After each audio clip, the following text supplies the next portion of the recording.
Letra B. A ideia de que o discurso de ódio, assim como a violência urbana, pode ser uma imposição física à liberdade dos outros. O autor esclarece que o discurso de ódio também se impõe à liberdade daqueles que são alvo do ódio. Então, letra B, temos aí o discurso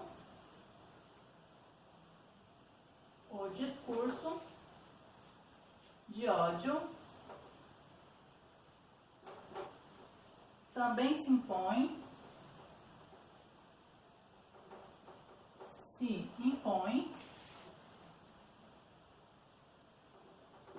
impõe à liberdade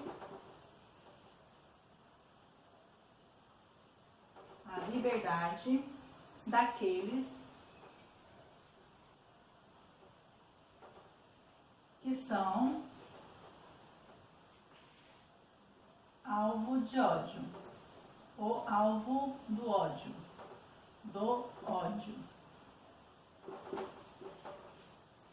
Prosseguindo aí. C. A ideia em que a linguagem ativa neuralmente o pensamento, o autor argumenta explicando que a linguagem pode mudar o cérebro tanto para melhor quanto para pior. A linguagem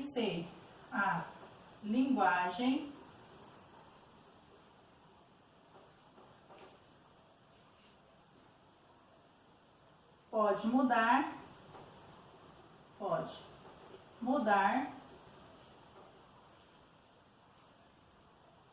cérebro tanto para melhor quanto para pior. Tanto para melhor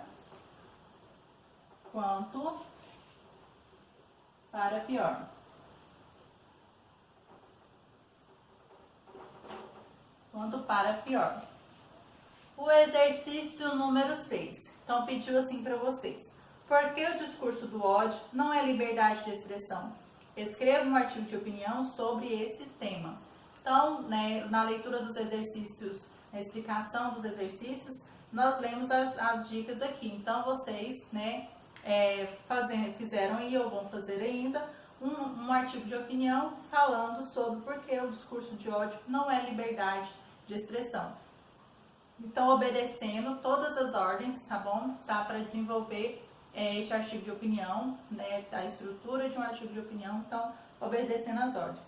Você vai fazer, tá bom? Este artigo de opinião no caderno de redação, ok? Então, escrevendo para mim, colocando a data, tá? Certinho da aula de hoje e escrevendo para mim esse artigo de opinião aí, tá bom? E prosseguindo, nós vamos pular um pouquinho aí e nós vamos para os exercícios da página 18. Falar demais não é o mesmo que argumentar. Então, vamos lá. Falar bastante é o mesmo que exercer a liberdade de expressão? O mundo de tagarelice produz mais ruídos ou mais sentidos? Essa é a reflexão proposta no texto a seguir. Então, nós temos Mundo Tagarela, por Paulo Nogueira. O silêncio não causa sede, e é um traço de nobreza. Então, aqui. Como se expressar, seja escrevendo, seja falando? Essa é uma das questões presentes desde sempre para a humanidade. Na vida profissional ou amorosa, numa apresentação de trabalho e seus chefes na empresa ou numa mera conversa de bar, comunicar-se bem faz toda a diferença. Muitos sábios se detiveram nesse tema. Quase todos condenaram a verborragia, a eloquência desmedida, a suntuosidade verbal, a opção pela simplicidade e pela brevidade. Uma pessoa afetada na maneira de falar ou escrever é afetada em outras esferas. A verdade precisa falar em linguagem simples, sem artifícios, escreveu um filósofo da antiguidade. O filósofo Montaigne, 1933, 1959, 1592. O filósofo Montaigne, 1533, 1959. 1592, dedicou linhas brilhantes ao assunto em seus ensaios, coleção Os Pensadores, da editora Nova Cultural. Montaigne conta suas histórias instrutivas e divertidas. Numa delas, os embaixadores de uma cidade negra tentavam convencer o rei de Esparta a aderir num esforço de guerra. O espartano deixou-os falar longamente.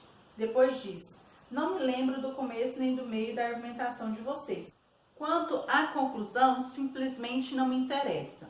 Na outra história, 2 arquitetos atenienses disputavam a honra de construir um grande edifício. A plateia a qual cabia a escolha ouviu um extenso discurso do primeiro arquiteto. As pessoas já inclinavam quando o segundo disse apenas: senhores atenienses, o que esse acaba de dizer, eu vou fazer.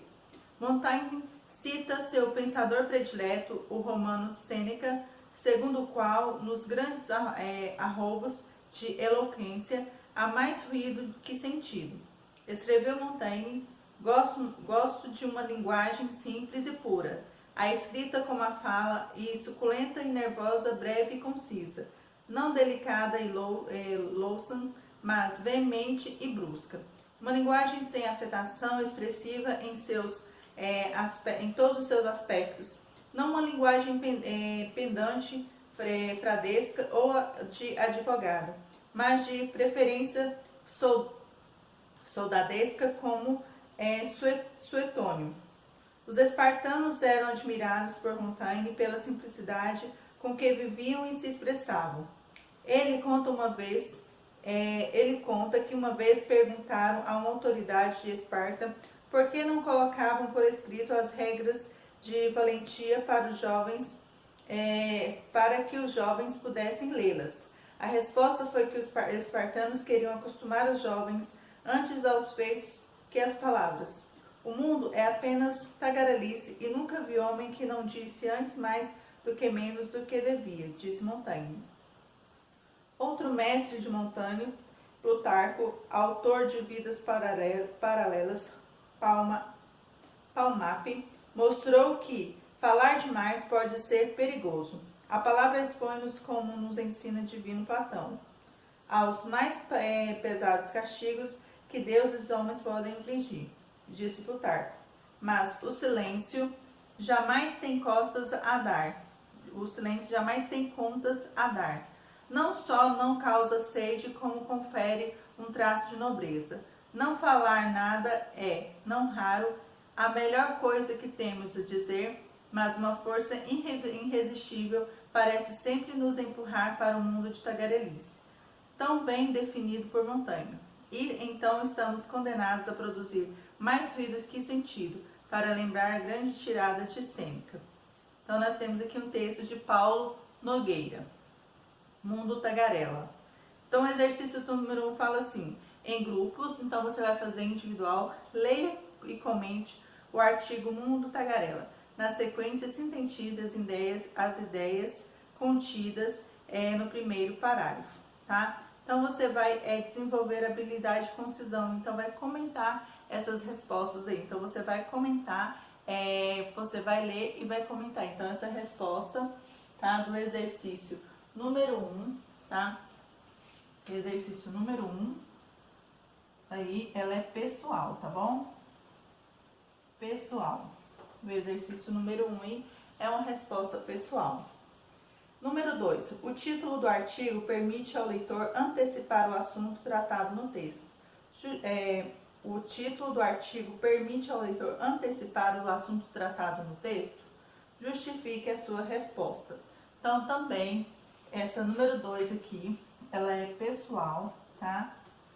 Você vai colocar aí se o título do texto permite ao leitor antecipar o assunto tratado. Então, nós temos aqui, falar demais não é o mesmo que argumentar. Então, na sua opinião, ele antecipa o que vai falar, aí você vai justificar a sua resposta aí. Exercício número 3. Os artigos de opinião em geral apresentam um plano, uma estrutura básica, formada por contextualização, questão polêmica, tese.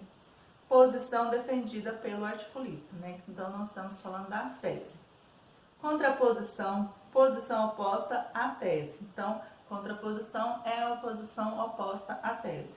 Argumentos, contra-argumentos e conclusão. Então, síntese ou convite à reflexão. Indique no artigo tagarela os seguintes elementos. Então, o que acabamos de falar aqui são partes de um artigo de opinião. Então, ele é formado por essas partes aqui, tá bom? Então, vamos encontrar aqui no artigo 1 tagarela a letra A, contextualização. Então, vocês façam a pausa para responder aí e eu irei apagar o quadro para responder a letra A do exercício número 3.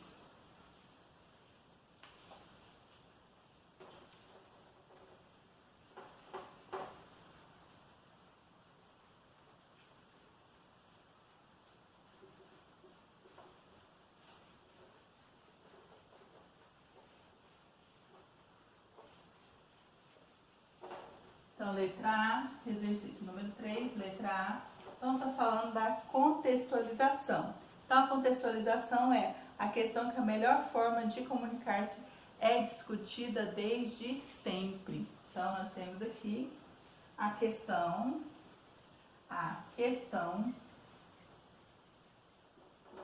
da melhor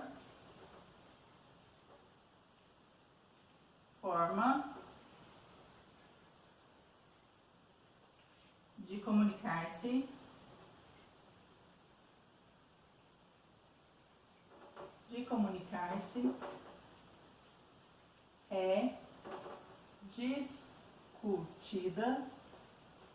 é discutida desde sempre.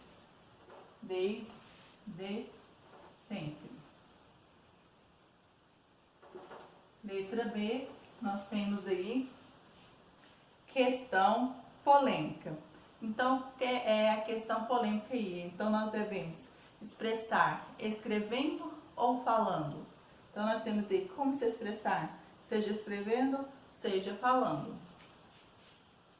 Então, essa é a questão polêmica. Como se expressar.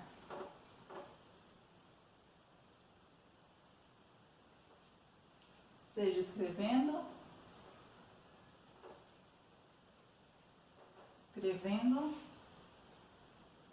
seja falando.